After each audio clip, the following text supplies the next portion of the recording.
everyone, we're Team Gear Shifters from Columbia University. Globally, there are about 79.5 million forcibly displaced people, including refugees, internally displaced persons, and asylum seekers who have fled their homes to escape violence, conflict, and persecution. Around 77% of refugees are displaced for more than 5 years, and the vast majority of the world's refugees and internally displaced people live in developing countries. Forced displacement is a development challenge and not only a humanitarian concern. We looked at four countries such as Afghanistan, Colombia, Iraq, and Ukraine, and we found out the main reasons for the refugee crisis around the world. The reasons include unemployment, insecurity, political instability, violence, rights violations, security, etc. In our initial data analysis, we selected Afghanistan and Iraq because they take the top two spots and show very similar trends in their counts for refugees, IDPs, and asylum seekers. We collected our input features from the official World Bank website. We took input features such as exchange rate, battle-related deaths, urban population growth, FDI, population density, etc. Our target features, IDPs, refugees, and asylum seeker counts were taken from the UNHCR website.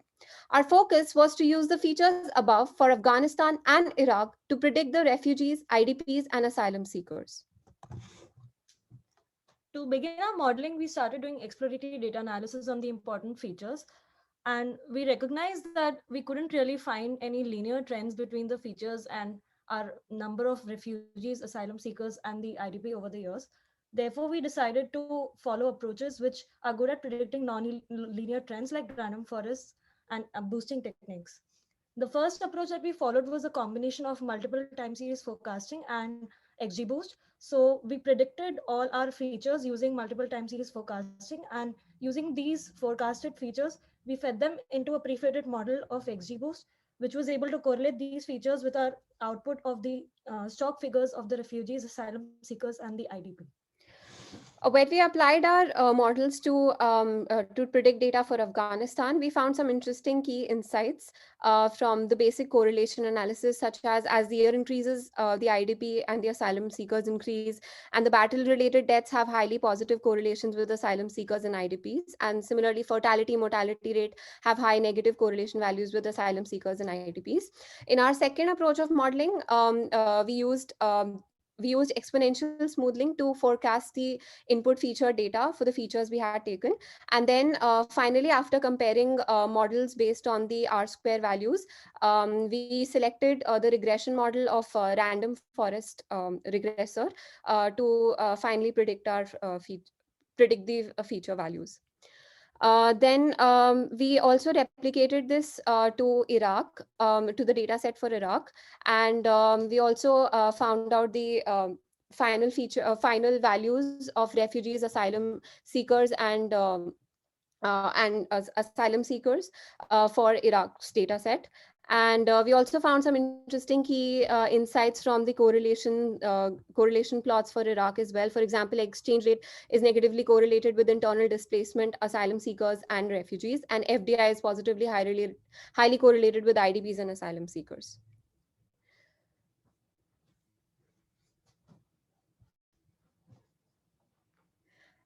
So as part of our model evaluation, we had good R scores for random forest regressor as compared to polynomial regressor decision trees and XGBoost regressor plus multiple time series. So our final model was choosing exponential smoothing for final feature prediction, and then predicting the asylum seekers, refugees using the random forest regressors.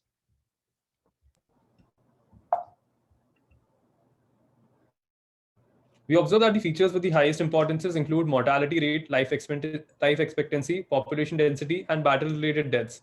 And these had the highest influence on the forced displacement of refugees. This falls in line with the recent UNHCR report, which stated that the current upward trend of violence, killing, maiming, terrorizing, and displacing Afghan civilians every day causes forced displacement of refugees.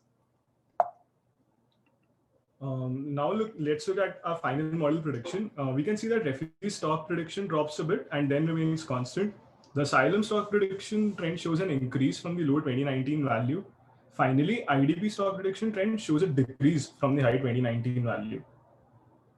Now coming to the total forced displacement population, the overall trend for the total population shows a mild decrease from the higher figure of the previous years up to 2019. This is kind of a seasonality.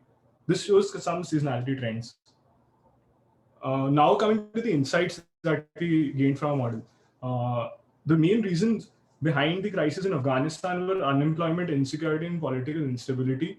The important features which were outputted by a model were school enrollment, life expectancy, and urban population. This falls well in line with the reasons behind crisis, as people want a better quality of life and they're tired of the political instability there. In Iraq, the key reasons were armed violence and conflict, and this is also represented well in the important features, as mortality rate, battle deaths, and hospital beds are the key features there. Thank you.